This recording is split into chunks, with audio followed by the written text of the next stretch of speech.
灰袍老头知道为何楚风忽然变得那么快，但却又能被自己追上了，因为开始快的是楚风本身，而那个被自己追上的则是楚风用结界阵法布置的分身。在楚风消失的这段时间，本体躲了起来，用分身来引诱他进入杀阵，甚至就连楚风留下的气息都是故意的，就是怕他追不上来。至于楚风本体则是隐藏了起来，但就算隐藏，楚风也是躲在了他刚刚经过的地方，可他的感应力极强，怎么可能从楚风身旁路过却没有发现楚风，这就是他难以置信的地方。可就在灰袍老者极度不解之际，那杀阵已是彻底开启，刹那间光芒普照，哪怕隔着结界，却也能感受到那结界之内是极为可怕的力量正在咆哮肆虐。正常来说，那阵法力量可以立刻将那灰袍老头抹杀，可他并没有死，因为一众强大的结界之力自其体内溢出，正与那杀阵力量对抗。老七，怎么回事？虽然看不到具体情况，可楚风却能听到一个新的声音与那杀阵之内浮现，不是仙徒老二的声音，而是另外一位，但可以肯定的是，那一定也是仙徒成员。那小子太狡猾，我被他引入了杀阵中。灰袍老头说道。而从二人的对话可以证明楚风猜对了，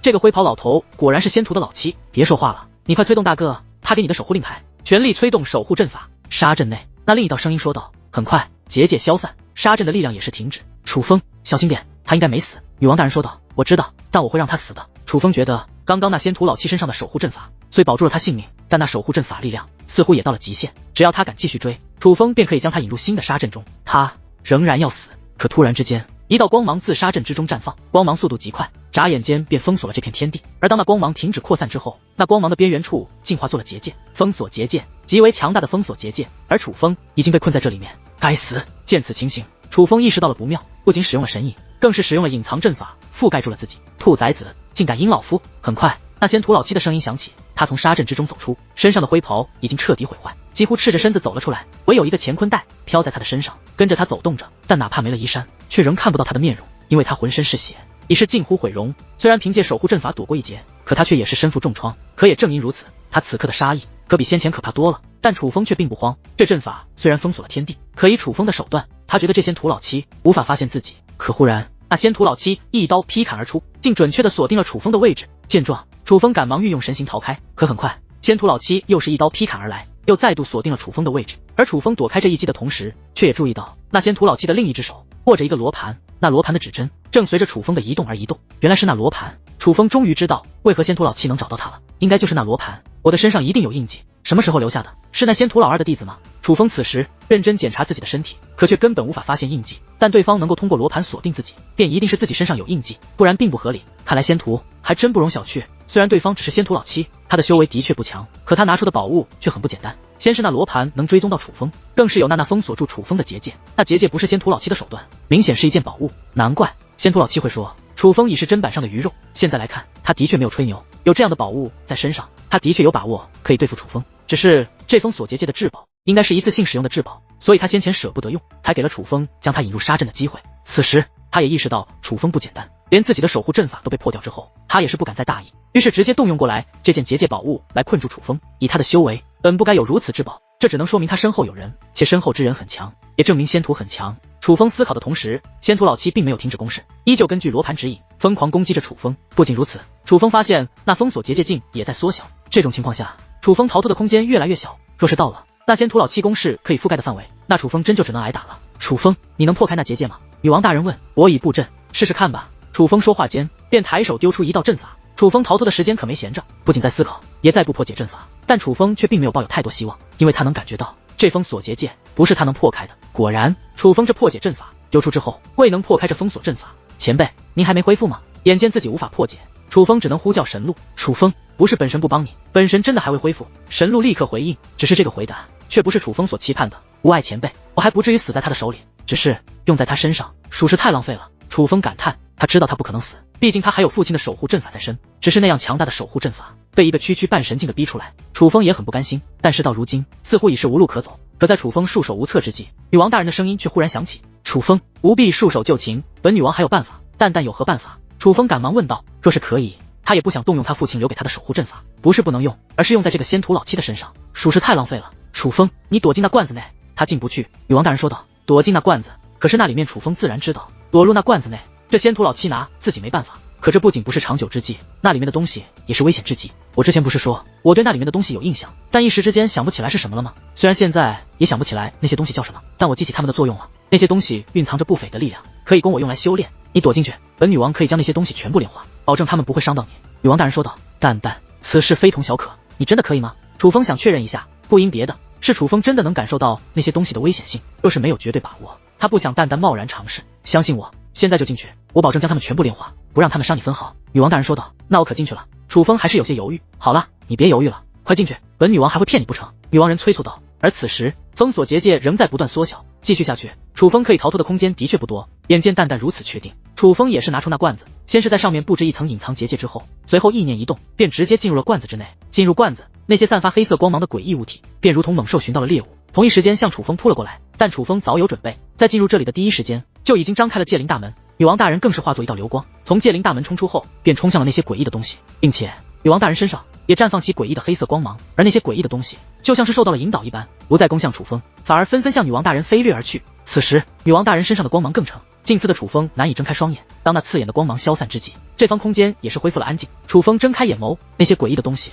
全部不见了。他看到女王大人正站在半空之上，背对着自己，但却有些不对，女王大人的身上竟然出现了一道道裂痕。此时的她就好像已经不是一个人，而是一个碎裂的雕像一般，并且那裂痕仍在快速蔓延。淡淡，你怎么了？楚风顿感不妙，赶忙冲到淡淡近前，但却不敢触碰淡淡。他知道眼前的情况很糟，所以他不敢擅自行动，生怕稍有不慎，让情况变得更加糟糕。听到楚风声音，淡淡也是不由转身，只是一个区区转身，对于此时的淡淡来说，却也显得格外艰难。而当他转过身来，楚风看到他的面容后，内心更是一紧。只是这一刻，楚风的眼中便泛起了泪光。此时的淡淡脸色惨白无比，已根本不像是一个活着的生命体。可哪怕如此，他还是强挤出了一抹笑容，但那抹笑容却是充满愧疚。抱歉，我刚刚忘记了一些事，此时才想起来，这些东西虽能为我所炼化，但却也极为狂暴，一下子炼化了太多，我好像也难以承受，我可能要离开了。淡淡，别怕，我能救你，我可以救你。此时赶忙释放出结界之力，想要帮助女王大人稳住身形，但是他是真的慌了。平日里轻车熟路的布阵手段，此时竟变得手忙脚乱，浑身都在剧烈的颤抖。楚风向来胆大，哪怕面对凶险，却也很少惧怕。可此时的他怕了，他害怕极了。他能感受到淡淡的生命气息正在以极快的速度流逝，而他对此其实无能为力。淡淡似乎也知道了自己的结局，依旧面带笑容，只是眼中却尽是不舍。楚风，你这个笨蛋，本女王若不能回来，你以后可要照顾好自己。若能寻得你父亲，便别让他离开了，以后让他来护着你成长吧。淡淡此话说完，只听咔嚓一声，其整个身躯竟碎裂开来，化作黑色气焰，快速的消散在了楚风面前。这一刻，楚风愣在了原地，整个人如同石化了一般，愣在了原地，只能听到他呼吸以及眼泪不断坠落，他搭在地面的声音。因为这一刻，他能感觉到，无论是自己的界灵空间，还是这方空间，都察觉不到一丝女王大人的气息。女王大人就像是从这个世界彻底消失了一般。楚风的呼吸越来越急促，他的目光一直盯着女王大人先前所在的位置，眼睛都未曾眨动一下。忽然，一股强大的力量自楚风体内席卷而出，此地无风，可楚风的长发却开始疯狂舞动，衣衫也是猎猎作响，同时一股无比强烈的杀意也是席卷整个空间，就连这坚不可摧的空间此时也是剧烈颤动，嗡嗡作响。此时那仙土老七站在楚风所用的罐子之前，楚风所布置的隐藏结界已经被这仙土老七破掉，所以能够看到罐子全貌。是逃到了这里面吗？这个兔崽子身上宝物竟这么多。他看了看手中的罗盘，而那罗盘所指之处正是这个罐子。虽然楚风逃进其中，但他却丝毫不慌，反而十分高兴，因为他看得出来这罐子是个宝物，哪怕是他都难以撼动分毫。可忽然这罐子剧烈一颤，下一刻一道身影自罐子之内飞掠而出。看到这个身影，那仙土老七大嘴一咧，露出狰狞笑容，因为这道身影正是楚风，果然逃到了这里面。不过这个东西似乎不能保你太久啊，小兔崽子，我看你这次还枉啊。可他话未说完，忽然愣在了原地，因为他感觉丹田处一阵刺痛，同时热流翻涌，低头一看，一只手掌已是穿过了他的丹田，而这只手掌所属之人竟是楚风。他刚想说话，楚风另一只手突然自其从他脖颈划过，刹那间鲜血纷飞。而这只是一个开始，楚风如同猛兽一般，手掌在仙土老七身上疯狂抓取。不过片刻功夫，仙土老七完整的肉身便如同被猛兽撕扯过一般，已是七零八落。仙土老七带着所剩不多的残缺身躯躺在地上，难以置信地望着眼前的楚风。楚风额头雷纹涌动，身后雷霆羽翼舞动，身上更是有雷霆铠甲缠绕，三重血脉之力。但这却并不是让仙土老七露出如此目光的原因，真正的原因是，哪怕楚风使用了三重血脉之力，可他的修为仍是6品半神，但仙土老七却已将修为提升到了7品半神。可楚风明明没有逆天战力，却硬是凭借着6品半神的修为将他重创至此，这本是不可能的事。好变态的小鬼，我走眼了，你与你奶奶不一样，你比你奶奶还要可怕，老夫栽在你的手里倒也不冤，不过你莫要得意，你也活不了多久。你以为我仙途只有老夫一个人来到这里吗？还有人等着你呢，而他会让你毫无还手之力。楚风，老夫在下面等着你。仙土老七忽然狰狞大笑起来，而楚风则是向前一步，抬腿下落，一脚将仙屠老七最后的生机活活踩碎。与此同时，在这9界仙域内的一片丛林中，一个苍老的身影忽然倒在了地上，他丹田被洞穿，鲜血直流，可却仍能感受到他本是真神境的强者，且境界不弱，但就是这种人物，却望着眼前的身影，满眼的恐惧与不解。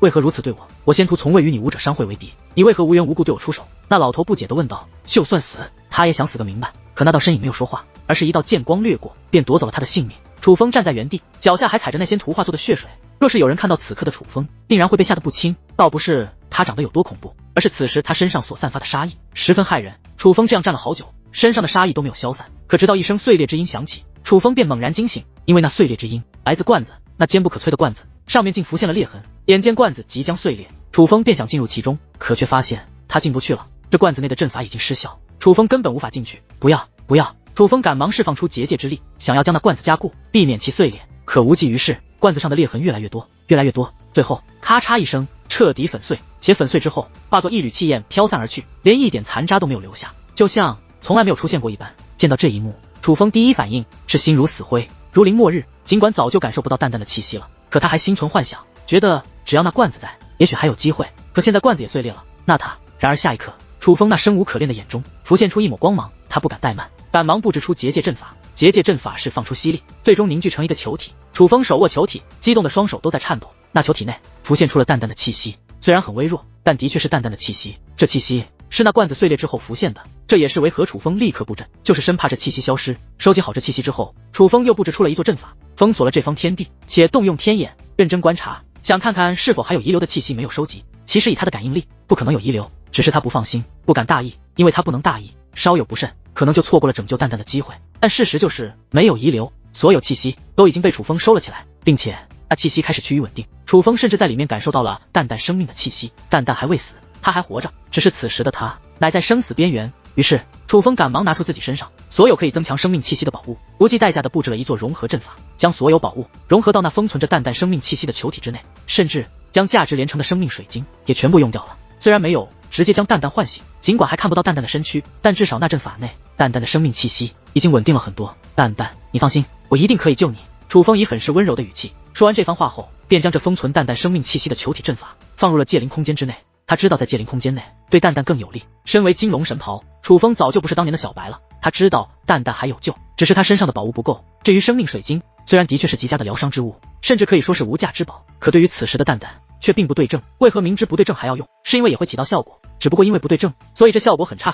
但楚风还是将自己的生命水晶全部用掉了，哪怕明知道效果很差，可他也必须这么做。面对淡淡的生命，楚风必须竭尽所能，别说生命水晶，哪怕用他的命来换，他都不会有丝毫迟疑。收好那球体阵法后，楚风大袖一挥，将那仙屠老七身上的乾坤袋以及宝物都抓到了手中。他的乾坤袋有禁制，但却是很简单的那种，楚风轻松便能破开。他这里面有着不少宝物，只是对于楚风而言，有价值的只是那个罗盘。那罗盘依旧指着自己，楚风将罗盘对着在自己身体上下移动，发现罗盘的指针也会变化，最终楚风锁定在了自己右手的一根手指之上。见此情形，楚风似是确定了什么，于是另一只手握紧，一把结界匕首浮现，随后对着那根手指便砍了下去，手指斩断。楚风虽然没有喊叫，可却也是眉头微皱，痛，很痛，甚至只是这一瞬间，楚风的脸色便变得无比惨白，没有一丝血色。刚刚楚风脸色难看是因为淡淡，但此时的脸色难看却又因为负伤。楚风斩断的可不仅仅是肉身上的一根手指，楚风这种修为，就算肉身碎裂也可以瞬息恢复，肉身早就不重要了，重要的是灵魂，所以楚风斩断的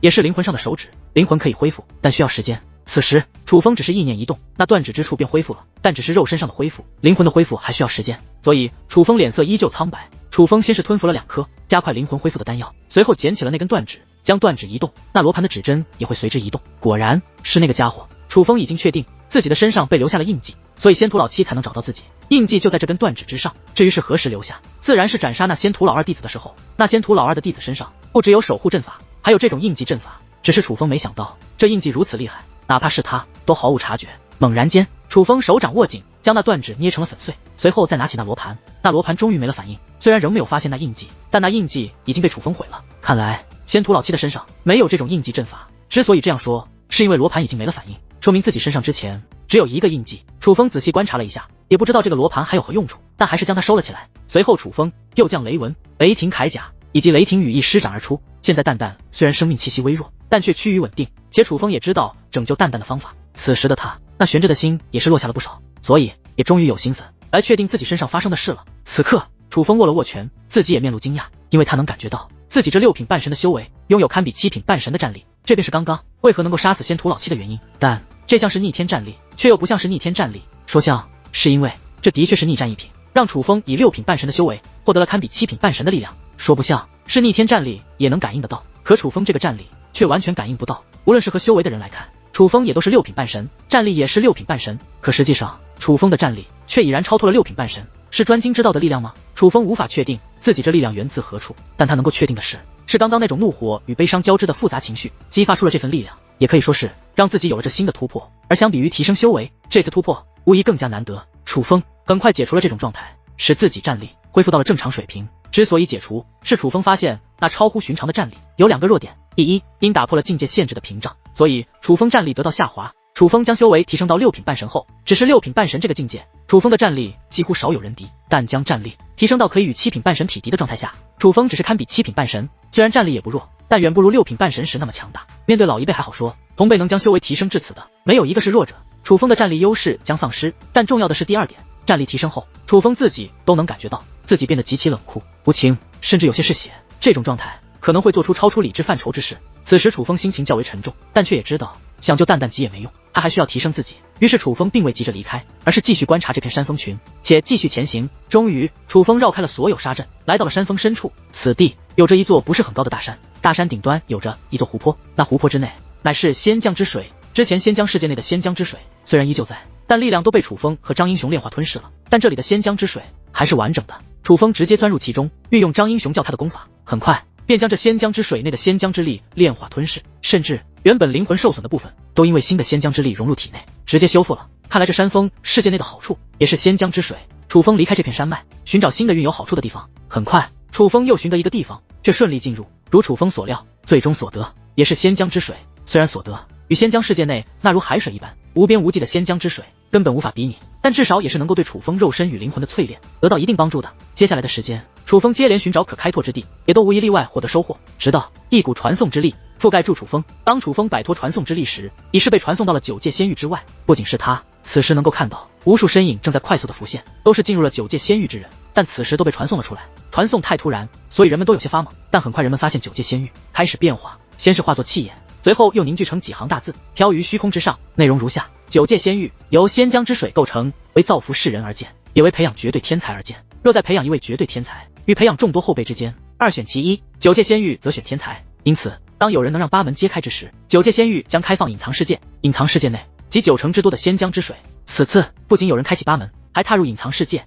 如今仙江之水皆已耗尽，9界仙域任务就此完成。而完成此次壮举者来自祖武天河，名为张英雄。张英雄，这是谁啊？怎么从未听说过？来自祖武天河，祖武天河竟出现了如此天才吗？这一刻，所有修武者皆是感到意外，且议论纷纷。虽早就知道来自祖武天河的小辈使得9界仙域8门揭开，却没有想到此人如此利奥德，直接一口气将9界仙域的所有仙江之水都给吸光。好不容易再度出现的9界仙域，竟然直接被他给干碎了，从此再也不会出现。此举才是真正的惊世骇俗，只凭此举，这张英雄就注定将要名扬天下，无人不知，无人不晓。楚风，一道甜美呼唤映入楚风耳中，顺声观望，一道美丽倩影也来到楚风近前，乃是龙小小。龙小小的身后还跟着他的师尊小小。而很快又有一道呼唤响起，乃是秦航。在秦航的身后还跟随着苍穹仙宗的高手。可秦航刚开口，还未引起太多人的注意，一股强大的武力将他们包裹，快速的离开了这方天地，将他们带到了无人之处。乃是龙小小的师尊所为，他似乎并不想让太多人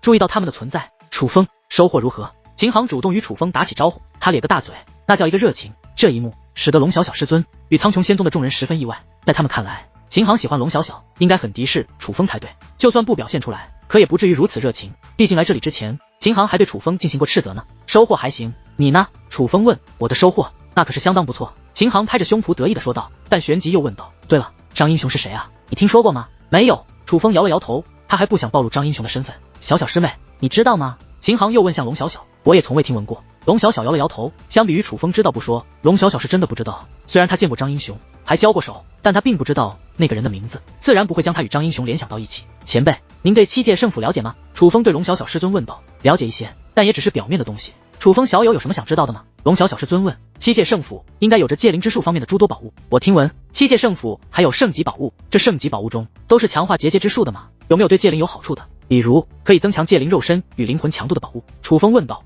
他知道蛋蛋现在需要的不是简单的疗伤之物，而是可以增强肉身与灵魂强度的，就像是仙浆之水这种，但却是效果更强且对戒灵有帮助的。这种宝物应该极为难找，也许只有七界圣府才有。圣级宝物是七界圣府内最高级别的资源，的确有着诸多对戒灵有帮助的东西，但你说的这种我不知道圣级宝物中是否存在，但我觉得七界圣府那种地方这种宝物肯定有，只是不一定达到了圣级的水准。龙小小师尊道。楚风小友，你是需要这样的宝物吗？龙小小师尊问。楚风道，需要品质很高的。龙小小师尊问。是的前辈。楚风再度确认，那可能真的只有七界圣府有了。龙小小师尊道。所以你打算参加七界圣府的入府试炼？龙小小师尊有问。之前七界圣府府主宣布入府试炼的时候，可是催动七界诏令，覆盖6道天河，所以此事早就轰动浩瀚修武界，乃是当下浩瀚修武界最轰动的大事。毕竟七界圣府可是很多年没有对外招收人了，这可以说是一个反常的事情，的确想去试试。楚风道。楚风可以说是此次七界圣府对外开放第一批见证者，之前一点念头都没有，只因为他对七界圣府很敌视，可为了救蛋蛋，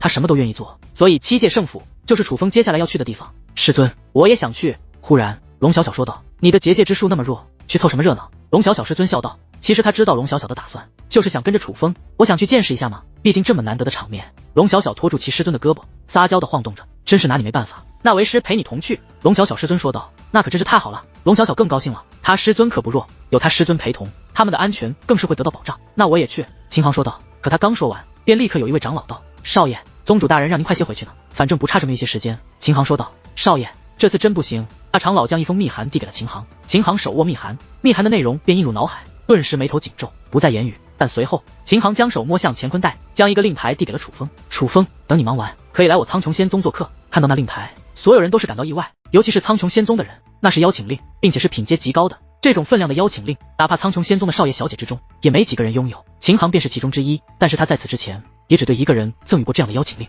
那便是龙小小，而楚风这个乃是第二个，有机会一定会去。楚风也没拒绝，而是直接收下。这个东西楚风也许用不上，但也许用得上，但对方一番好意，证明了秦航想与自己交善的诚意，自己怎可拒绝？这秦航其实身上也有庞然大物少爷的劣根性，但总体来说他不算坏，算是比较单纯的。而就在此时，忽然一道流光快速飞掠而来，非常的快，只有龙小小师尊以及苍穹仙宗一位长老发现了。楚风有所感应，但根本没有看清，只知道是有什么东西飞掠而来，最终落到了龙小小师尊的身上。楚风小友，实在抱歉，突然发生了一些事情，此事需要急切处理，此次我与小小便不能与你同行了。龙小小师尊对楚风说道。前辈有事便去处理，晚辈此行自己一人完全可以。楚风说道。但是刚定好的事情却又突然变卦，楚风觉得肯定与刚刚出现的东西有关，那个东西应该传递了某种消息。可相比于楚风的面无波澜，龙小小则是不干了。师尊，什么事情啊？真的这么急吗？龙小小问。很急。龙小小师尊道。那需要我同去吗？龙小小这个意思很明显了，他其实不想去，他想跟着楚风。龙小小师尊看了楚风一眼，似是若有所思，但很快又对龙小小说道。你必须与我同行。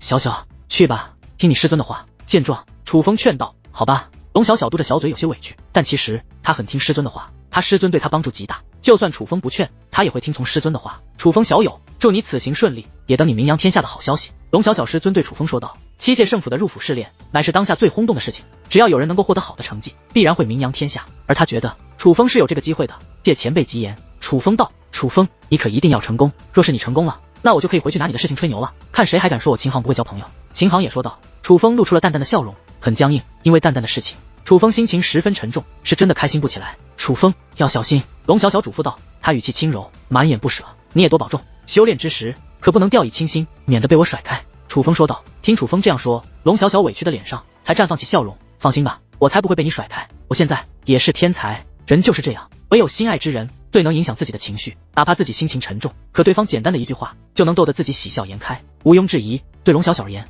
楚风便是这个人。随后楚风、秦航一行人以及龙小小还有其师尊兵分三路，秦航向苍穹仙宗而去，而楚风并没有直接前往七界天河，乃是先去了武者商会。至于龙小小的师尊，同样没有离开仙江上界，但却目标明确。龙小小师尊将龙小小带到了一个极为偏僻的丛林之上，这里乃是偏僻之地，莫说没有人影，连妖兽都没有。师尊怎么不走了？龙小小见其师尊停在这里，不解地问道。就是这里了。龙小小师尊说话间拿出一个球体，那是一个空间阵法，只见其捏动法诀，他与龙小小便都进入了这阵法的空间世界之内。师尊，这是干嘛？龙小小眉头微皱，他知道这是什么空间，这是封印空间，他师尊是要将他关起来。师尊，您是了解我的，我向来听您的话，我都答应了跟您走，就绝对不会偷着跑掉去找楚风，您没必要。小小，可龙小小话未说完，其师尊却忽然开口了，语气轻柔，但表情凝重。为师只关你3个月，3个月之后，若是为师来接你，你便还是为师的好徒儿；若是为师没有来接你，你便自己离开这里，直接去找你父母，对外就不要再对任何人提起我，也不要说你是我的弟子。师尊，龙小小察觉到了不对，脸上再也没有了一丝埋怨，而是关切地问道，到底发生何事了？没事，只要听为师的话即可。龙小小师尊轻轻地抚摸了一下龙小小的脸颊，眼中尽是宠溺，随后便身形一转，离开了这空间世界。当他离开这方空间世界后，空间世界在其手中仍只是一个球体，他进入这片丛林的地底深处，小心翼翼地将这空间世界藏好，这才离开这里。他快速飞掠，最终来到了仙江上界的一座远古传送阵。这座远古传送阵的位置十分偏僻，平日里几乎没有人用此阵传送，可眼下这传送阵外却有着10几道身影，他们个个穿着兜袍，看不起面容，但却个个气息不凡。你那弟子安顿好了？一位老者问道。龙小小师尊应道，其实就不该收他。那老者说道，我要做什么？用你来管。龙小小师尊不悦的道，别激动嘛，我就是觉得你收了这么一个弟子，会乱了你的心，毕竟咱们接下来可是要并肩作战的，我可不想你出现意外。那老者叹道。龙小小师尊没有再接他的话，而是问道，确定要开始了吗？当然，这种事岂能儿戏，毕竟我们面对的可是图腾龙族，不仅是我们，其他人也都正在集结。说起来，只要想到那么多老朋友本已散落各地多年，如今就要再聚一同大干一场，还真是有点兴奋呢。那老者叹道。龙小小师尊沉默了，对于这一日的到来，他早有准备，可当这一日真的来了，他仍是感到沉重。此时在场之中又有一个人开口，走吧，该动身了。他此话说完，便直接进入了远古传送阵。见状，龙小小师尊等人也是一同进入其中，向图腾天河而去。楚风来到武者商会，刚好马主事还在，楚风便直接询问了这里是否有他需要的东西。武者商会倒是有，只是品质远不及楚风的要求，且马主事说，就算武者商会总部有，但品质也定远不及7界圣府，因为是做生意的，所以对于这些东西，马主事反而比龙小小的师尊更了解。他准确地说出了7界圣府的圣级宝物中有一个名为7界铸魂香的宝物，此物源自远古时期，有加强界灵魂魄质功效，正因药力太强，才被定为圣级宝物。只不过此物品级虽高，但能用到的时候较少，所以知道的人并不多。但此物也许符合楚风的要求，对于楚风而言，这绝对是一个好消息。于是便径直地前往了7界天河的春之上界。春之上界可不是一个小型世界，它的土地面积极为辽阔，因此传送阵也极多。在春之上界可到达的传送阵足有3万个。楚风来这里时因为不熟，只是随便选择了一个，可当他从传送阵走出的那一刻，眼前所见竟是人山人海，且眼下仍不断有人从传送阵内走出。这些人来自各方势力，但大多数都穿着界灵长袍，当然不仅有小辈，还有老一辈。老一辈自然是陪同自家的小辈来的，可眼前所见的人数就起码有几10万人，但这只是春之上界3万个传送阵之一，想必眼下其他传送阵也都是这样热闹的场景。可以想象，在7界诏令发布以来，也有多少界灵师来到了这春之上界。这么多界灵师出现在同一个世界，这还是楚风第一次见识到，这便是7界圣府的号召力，无论是否喜欢，都不得不承认它的强大。且在这传送阵外的虚空之上，便有一座大阵，大阵如浮空城池，立于虚空之上，华丽壮观。而那随风飘扬的7界圣府战旗，也预示着此阵是何人所布。大阵之中有7界圣府之人镇守，而最上方悬着一块巨大的牌匾，上面写着，只要是小辈界灵师，皆可报名参加。此时无数小辈在与自己长辈告别之后，便直接御空而起，踏入大阵之中。大阵中间有4个传送门，分别写着东南西北4个字。不过在4个传送门的前方，有一个高达万米的透明球体，这透明球体也是阵法。此阵在某种原材料宝物的加持下，可不断打造出4种兵刃，分别是长剑、短柄、长枪、镰刀。4种兵刃前3种是用来搏杀的，唯有镰刀是用来做农务的，所以显得比较异类。踏入大阵之人要先用手触碰球体，与球体产生交流，且报出自己身份名字之后，球体内的4种兵刃会有一种脱离大阵落入其手中，不同的兵器也将决定可以进入哪道传送结界门。长剑可进入东门，短柄可进入南门，长枪可进入西门，镰刀则进入北门。此时在这春之上界有着一座恢宏的大殿，大殿内充斥着特殊的气焰，对于界灵师有着极大的好处。这气焰乃是界灵师梦寐以求的修炼之物。不过在这大殿的最中心，则是摆放着一个球体，球体之内流动着7种颜色的液体，液体呈7色交织在一起，但却各成一派，不会相容。眼下金色最多，黑色最少。不过7种颜色的液体虽占据了球体大半，可却也留出了一些空间。而在这大殿内还有着一个人，此人便是7界圣府府主界天然。他闭目盘于大殿之内，正在吸收充斥大殿的气焰，认真修炼。可伴随一道水浪冲击的声音响起，7界圣府府主则是赶忙睁开眼眸，看向了那立于大殿中心的球体。此时那球体与先前发生了一些变化，但也只是液体变得汹涌了。见此一幕，7界圣府府主眼中流露出了失望。这球体似乎很重要，他竟连修炼的心情都没有了。站起身来，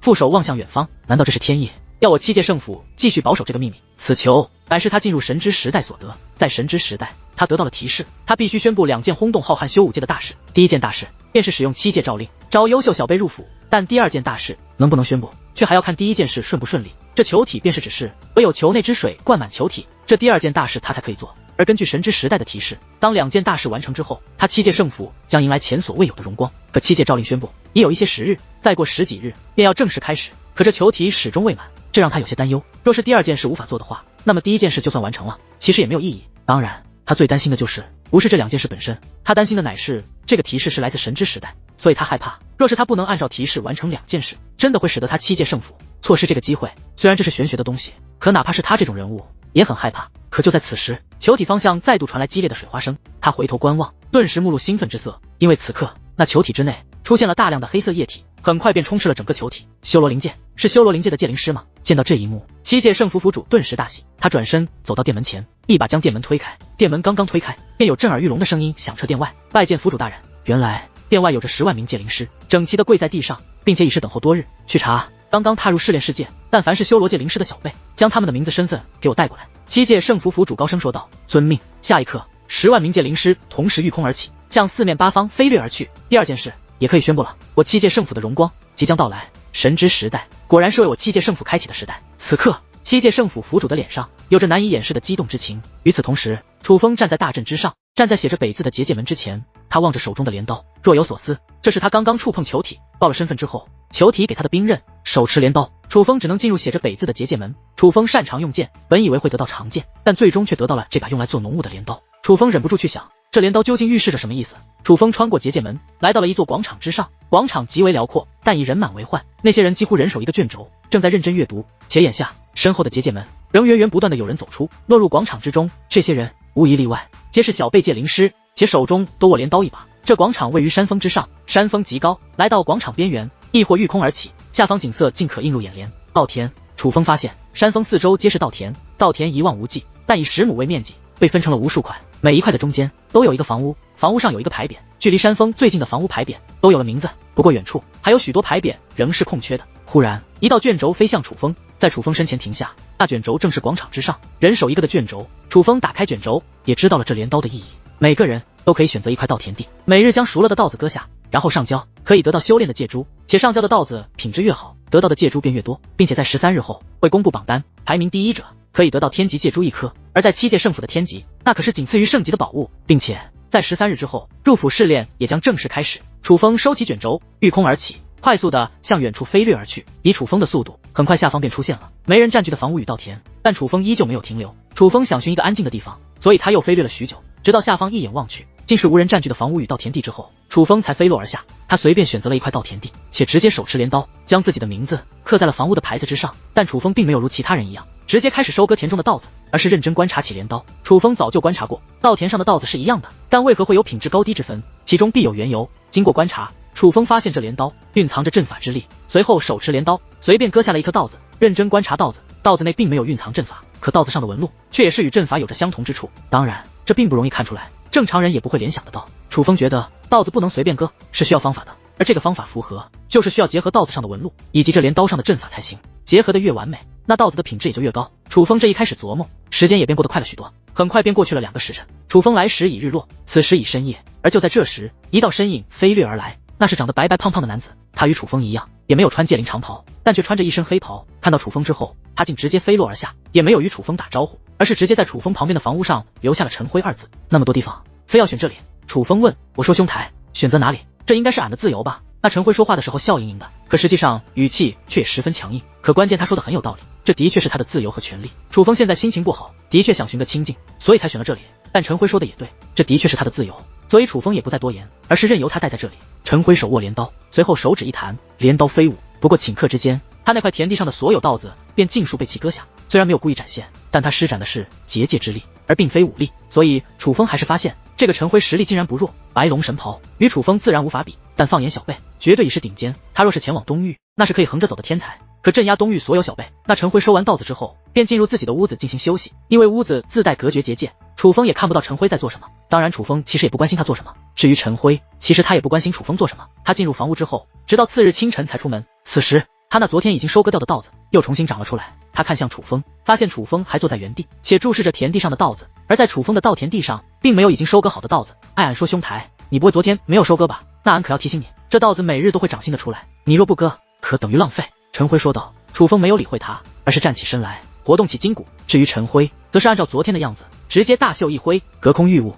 瞬息之间便将今日的稻子也全部收割好，且与昨日收割好的稻子整齐地摆放在了一旁。做完这些，他便准备进入房屋，可来到门口，他却忽然止步，诧异地望向楚风，因为楚风已是手持镰刀开始收割，可与他不同的是，楚风乃是手持镰刀，以最原始的方式收割。我说兄台，真没必要，这可是7届胜负啊！你搞表面这套没用的，人家只看结果。你别看俺刚刚收割，看着随意，实际上俺可是运用了手段的。你看看俺收割的稻子，可以说是最完整的保留了稻子的香气，这个品质能换到更多的借珠。借灵师还是要靠实力说话，别搞形式这套了。你浪费自己的时间，人家7届胜负长老若是看到，也会觉得你这个人品性不佳，只会动歪脑筋。那陈辉对楚风劝道。楚风没有理陈辉，陈辉觉得自己是在搞形式，但楚风自己知道他是在对应阵法，并且每一颗稻子对应的方式不同，因此唯有自己用手来割，才能获得最佳效果。不过缺点就是会比较慢。见楚风不听劝，陈辉摇了摇头，便走进房屋。这10亩田地，那陈辉顷刻之间收割完成，而楚风则从日出做到晚霞升起，才将稻子尽数收割完。此时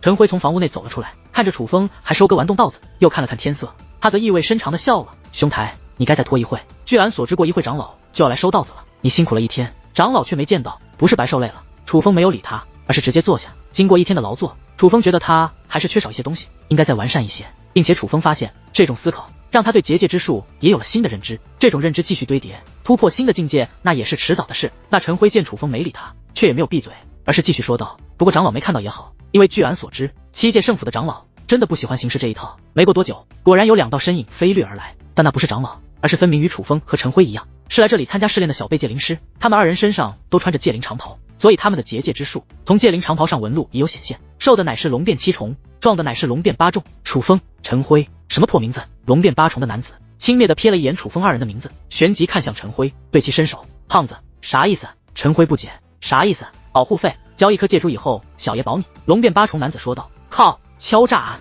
陈辉大嘴一歪，露出不爽之色。随便你怎么想，不想挨打就交出来。龙变8重男子道。我操，这么装备！陈辉说话间，手掌摊开，一缕结界之力自掌心凝聚成一颗珠子，但那可不是珠子，而是结界阵法。来，你来拿。陈辉对2人道。这一刻，那2人皆是脸色大变，他们都看出陈辉乃是白龙神袍，实力远在他们之上。抱歉，是在下有眼无珠，打扰了。2人赶忙赔礼道歉。陈辉翻了一个白眼，倒也没难为他们，不过他们则是将目光看向了楚风，看那个架势，分明就是找陈辉麻烦不成，于是将目标锁定在楚风身上了。可忽然大地一颤，是陈辉一掌拍在了地上，且正怒视2人，2个傻杯，那是我朋友，你们敢打他的主意？而陈辉此话一出，那2人原本不善的眼神立马变得清澈且温和，且对陈辉道。哪敢，您想多了，我们没有这个意思。至于陈辉没再理会这2人，但一道暗中传音却映入楚风的耳帘。兄台你放心，有俺陈辉在这，没人敢欺负你，以后俺罩着你。这暗中传音正是陈辉说的。楚风依旧没有理会，但对这陈辉的印象倒是好了一些。这个家伙嘴虽然有点贱，但人似乎并不坏，最起码对比这2个家伙，这陈辉可是强多了。就在此时，一道身影飞掠而来，乃是一位7届胜负的长老飞掠而来。见到这位长老，陈辉则是赶忙起身且说道。长老大人，这2个家伙不好好守着自己的田地，居然跑过来找我们麻烦，来和我们索要借珠，还请长老严惩。听闻此话，那家伙顿时慌了，赶忙解释。长老大人，您别听他乱说，我们根本没有做这种事，我们只是路过而已。他们显然也是害怕被责罚，但谁曾想那长老却并没有责罚之意，而是问道。在这里倒是不会管你们乱过，但是今日的稻子收了吗？若是没收，便无法兑换借珠，损失的可是你们自己。回长老大人，已经收了。那2位赶忙道。听闻此话，那长老便不再言语，而是手腕一转，2个竹筒般的器物出现在其手中，一个写着楚风的名字，一个写着陈辉的名字。长老并非路过此地，而是专门为楚风2人而来，应该是楚风2人将名字刻在房屋之后，他们就已经知道楚风2人的位置了。但从长老对待那2个家伙的态度来看，楚风意识到这里的长老并不会管闲事，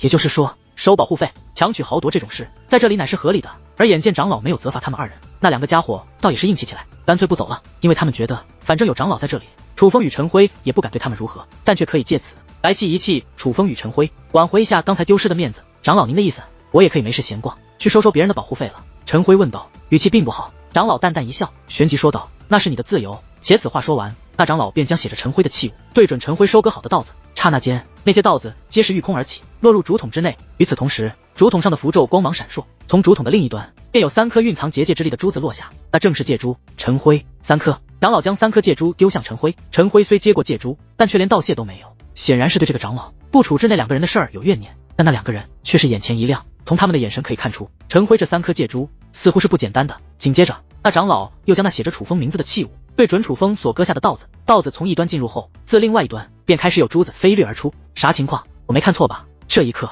那2个家伙顿时惊呼出声。我操！莫说他们2个，就连陈辉也是惊讶的张大了嘴巴，就连那位长老也都是目露惊色。那器物之中，珠子不断飞出，最终竟有99颗，但楚风收割的稻子却只是陈辉的一半。你叫楚风？长老对楚风问道。是。楚风应道。有前途。长老笑了笑，旋即将99颗借珠丢给了楚风，便准备离开。可就在此时，楚风的声音却是忽然响起。长老留步，还有事吗？长老问道。您说闲逛是我们的自由，那杀人呢？楚风此话一出，莫说那2个家伙，就连陈辉看楚风的眼神也变了。他们没想到楚风会问出这种话，这也太直白了吧。而对于此话，长老也是笑了笑。只要我没见到的事，皆是你们的自由，这便是7届圣府的试炼。只要我没见到的事，皆是你们的自由，这便是7届圣府的试炼。倘若楚风问的直白，长老给出的答案也是直白。这试炼乃是弱肉强食，只要不在长老眼皮底子搞事，死了也只是技不如人。只不过听闻此话，那2个来讨要保护费的家伙可就脸色惨白，他们也只是收保护费而已。可现在倒好，长老径直说杀人他也不管。这楚风不知道，但这陈辉可是白龙神袍，若是他报复自己，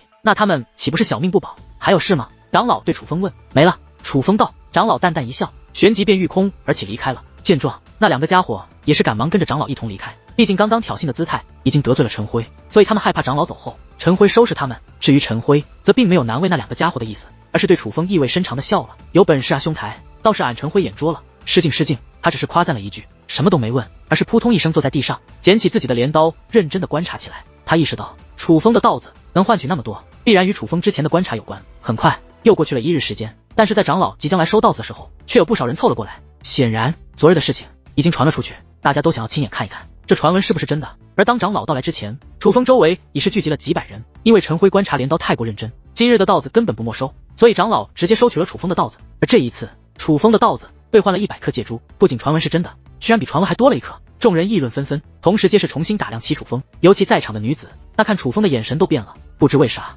只是这一瞬间，楚风在他们眼中就变得高大威猛，英俊了数倍。这一次长老什么都没说，而是直接离开了。但长老虽然走了，来看热闹的人们却没走。刹那间，无数声音映入楚风耳帘，问题都是相同的，他们都在问楚风是如何做到的。楚风没有回答，而是径直地进入了自己的房屋内。房屋有结界，所以楚风进入房屋，他们也没办法骚扰楚风。到了次日，稻子重新生长出来之后，楚风走出房屋，准备收割稻子，发现不仅外面的人没少，反而比之前更多了，已达1万之人。楚风一出来，众人便立刻围了上来，询问楚风如何做到用那么少的稻子兑换出那么多借珠，甚至还有女子直接投怀送抱。面对这种情况，楚风的脸色越发阴沉。喂！可还不待楚风开口，一声怒喝便忽然响起，乃是陈辉，你们干啥呢？这是人家自己的本事，凭啥告诉你们？你们也是界灵师，自己不会找方法吗？这点本事都没有，也想进7届圣府，也不撒泼尿照照自己，你们配吗？俺告诉你们，你们要在这看，只要楚风不赶你们，我也不管，但别打扰他做事，不然可别怪俺不客气。陈辉此话说完，众人立刻退出了楚风的稻田地。因为陈辉说这番话的时候，周身结界之力释放而出，大家都发现他是白龙神袍了。白龙神袍在小辈之中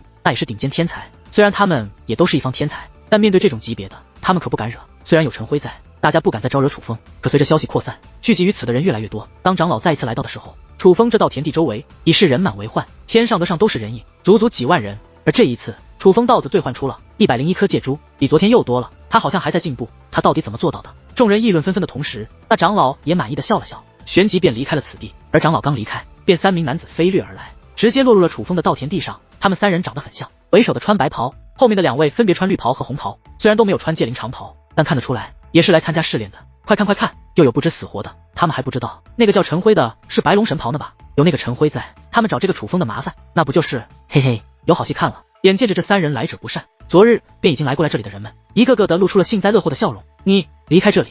为首的白袍男子对楚风说道。楚风没有理会，连看都没看他一眼。见状，那白袍男子眉头微皱，而相比于他，其身穿绿袍的男子则是怒气冲冲。绿袍男子径直的走向了楚风，边走还边怒声骂道：我哥跟你说话呢，你他妈的聋了不成？当靠近楚风后，他便伸出手来抓向楚风的肩膀，只是他的手掌还未靠近楚风，一只手掌便捏住了他的手腕，乃是陈辉。首先，俺告诉你们，稻子可兑换多少借珠与土地没有关系，重要的乃是手法。其次，这楚风乃是俺朋友，他是俺陈辉罩着的，你们找他麻烦是想找死不误啊！然而陈辉的话还未说完，便突然大嘴一张，面露痛苦之色，随后一缕鲜血也是嘴角流出，原来是一道身影出现在了他的身前，正是那名白袍男子，并且他的拳头已是落在了陈辉的肚子上，只是一拳便打得陈辉连连倒退，最后扑通一声半跪在了地上。那名白袍男子竟是灰龙神袍，修为还在陈辉之上，我认得他，乃是七界天河星宇宗的少宗主，那两个是他的弟弟。这楚风和陈辉这次是遇到横的了。围观的人群中有人认出了这三人的身份，而这个消息一传出，围观的众人都默契地向后倒退了许多，生怕被牵连，因为不管是认识的还是不认识的，都看出来了，这名来自星宇宗的三人乃是不好惹的，多管闲事，给我揍他！而那名星宇宗少宗主此刻释放出结界威压，压迫的陈辉趴在地上动弹不得。见状，另外两名男子便气势汹汹地向陈辉走去，可就在此时，一道身影拦在陈辉身前，乃是楚风。若不想死，滚！楚风目光冰冷，然而在他们眼中，楚风只是被陈辉护着的弱者，走了狗屎运，选对了一个极品稻田地而已，连陈辉都不是他们的对手，楚风还敢装英雄，那不是找谁？所以面对楚风的威胁，他们不仅不惧，反而露出猖狂且阴狠的诡异笑容。那名绿袍男子更是一把抓住楚风的衣领，你他妈的，真是！然而话音未落，一道鲜血飞溅而起，那位抓住楚风的绿袍男子已是头如飞起，伸手一触，只见楚风手握结界长剑，而那剑锋所过之处，正是男子的断头之处。这一刻，所有人都是大惊失色，他竟是金龙神袍！众人终于发现楚风是何等境界之人，但相比于震惊的旁人，那亲眼见到其兄弟被楚风所杀的红袍男子，他第一反应不是害怕，而是暴怒，但他却也没敢动手，而指着楚风怒声斥责：你竟敢动我二哥，你死定了，你死定了，我们可是星宇宗的！然而他话未说完，楚风又是一剑，他也同样伸手一触，该死！见此一幕，那星宇宗少宗主也是慌了，转身便御空而起，想要离开此地，可只见楚风手中结界剑飞掠而出，鲜血喷溅间，他也是与那两位兄弟一样惨死于此。这一刻，天地之间安静的诡异，他们之前怕的乃是陈辉，可直至此时才知道，这真正可怕的原来是这楚风，不仅有金龙神袍境界，这手段更是狠辣无比。就连陈辉看楚风的眼神也变了，他先是震惊，但很快嘴角露出了一抹笑容。我知道了，陈辉道。楚风没说话，而是看向陈辉，似也是好奇。陈辉知道了什么？我知道你前日为何问长老那句话了，原来你不只是问问。陈辉又道。听到陈辉此话，楚风依然没有回答，而是伸出手掌对准那三人尸体。下一刻，三人身上的所有宝物都飘向楚风掌心，不仅宝物，他们的本源也被楚风吸入掌心之内，当众杀人夺宝，甚至本源都炼化了。这一气呵成的手段，看得众人头皮发麻，发自内心的畏惧起楚风。其实能够来到这里的人，在各自那方天地，哪个不是天之骄子，人中龙凤？他们皆不是善类，手上基本都沾染过人命，可杀人也有强弱之分，敢杀家禽之人与敢杀猛虎之人自然不能相比。诸位想要告状的，大可去找长老，但莫要再来烦我。除了陈辉以及长老外，我视线之内不想再看到其他人。楚风冷漠开口，甚至暗藏杀机，尤其是那双眼睛扫视而来，比凶兽还要恐怖，震慑心魂。刹那间，众人如惊弓之鸟，四散而去，他们不敢留下。楚风连那三位都敢杀，自然不会对他们手下留情。顷刻之间，本人山人海的这片天地，竟就只剩下了楚风与陈辉两个人。这群家伙可真是被吓到了，俺是真没想到，你真的说杀就杀呀！那三个家伙身份可不简单，但你这份果断，俺陈辉佩服。陈辉笑眯眯的道，但楚风依然没有说话，而是捏动法诀，随后手臂对着虚空一指，刹那间，无形的结界之力以他为中心四散而去。那是无形的封锁结界，也是隔音结界，但却只会挡住小辈。七界圣府的长老不会受这阵法干扰。布下这座结界之后，楚风才探手一抓，将那把镰刀抓入了掌心，转身看向陈辉，此地秘密在于……楚风刚刚开口，那陈辉却立刻摆手，别告诉我，你的好意俺心领了，但这个千载难逢的机会，俺想自己领悟。别看我境界不如你，但悟性未必比你差。楚风，别小看俺可是你的潜在对手。陈辉自信的道。楚风的确是想告诉陈辉，虽说楚风刚刚只是举手之劳，但这份正义却是当今浩瀚修武界最为缺少的。楚风觉得陈辉有这个资格知道关于此地的秘密，但不得不说，陈辉的拒绝反而让楚风对他更加刮目相看。于是楚风也没有勉强，而是面露淡淡笑容，好，但若有需要，随时来问我。虽说相遇只是偶然，但这个有点实力且性格开朗还有正义心的陈辉，的确让楚风沉重的心情得到了一些缓解。日子还是要过，不是难过就能改变局面的。这些道理楚风当然懂，可但如此重要之人，楚风就算懂再多道理，也无法做到无动于衷。但他也很清楚，唯有最好的状态才能发挥出最大的力量，才能做到最好，才最有可能从这七界圣府的入府试炼脱颖而出。楚风清楚，当今浩瀚修武界能人辈出，不仅是成名的，未成名的高手也有着不少，而七界圣府的试炼定然会吸引来浩瀚修武界最顶尖的小辈界灵师，这是名扬天下的机会，也是一步登天的机会。他的对手绝对不只是刚刚出现的虾兵蟹将，这可以说是楚风有生以来最具有挑战性的一次试炼。他将直面浩瀚修武界除七界圣府外最强的同辈界灵师，如果足武下界的楚风乃是井底之蛙，那么现在的楚风已是蛟龙入海，要在这大海之中与真正的顶尖存在一较高下，是臣是王一战便知。若不是最好状态，楚风也没有太多信心，而楚风向来不是以冷漠姿态修炼的，所以他也一直在调整，将自己向最佳状态调整。这陈辉倒是给了他一丝助力，但楚风不知道的是，此时天际之上有着2道身影正立于此处，注视着他。那是2个分别有着一头黑发以及一头白发的老头，他们2个都是7届圣府的长老，从穿着语就可以判断他们的身份与地位却远在那每日来收稻子的长老之上。尤其那白发长老，他的戒灵长袍不仅华丽，更是至宝，哪怕在7届圣府，恐怕也是地位极高。大人，此子布阵十分巧妙，看似简单的阵法，实则精妙至极，其对结界之力的掌控远在寻常金龙神袍之上。您觉得府主大人要找的人会不会就是他？那黑发长老问。可能极大。白发长老道，那我去询问一下他的具体身世与来历。黑发长老说话间便要飞掠而下，可却被白发长老伸手拦住。他名为楚风，来自祖武天河，与图腾龙族少主小姐有些渊源，于图腾龙族举办的最强试炼初露锋芒，后在华狮山又声名大噪。而前段时日在太古星海，他也有所作为。若此次最强试炼能拔得头筹，他必是浩瀚修武界最具名望的天才之一。白发长老道，长老大人，原来您认得此子。黑发长老听到此话表情复杂，其实更多的是惊叹楚风的所作所为，而白发长老则是失望的叹息一声后，才对其道，你如此不了解当今局势，与那些无知后辈有何区别？大人，是属下无知了，以后定当多收集浩瀚修武界的情报，不敢懈怠。黑发长老赶忙施以歉意之礼，去向府主大人禀告吧。该如何说？你清楚吧？白发长老问。属下清楚，多谢长老大人。话罢，黑发长老便离开了此地，而白发长老则是看了一眼楚风后，又很快将目光投向楚风随手布置的阵法，越是观看，他眼中金色越浓。身为真龙界灵师，他对结界之术的掌握自然远在楚风之上。按理来说，楚风布置的阵法再精妙，可他也能一眼看穿。但眼下楚风这阵法的精妙程度，连他也是叹为观止，甚至有一些细节是他都看不懂的。于是他再度看向楚风，目光之中已不只是欣赏。楚风还真是闻名不如一见，看来我7届圣府日后必要有你一席之地了。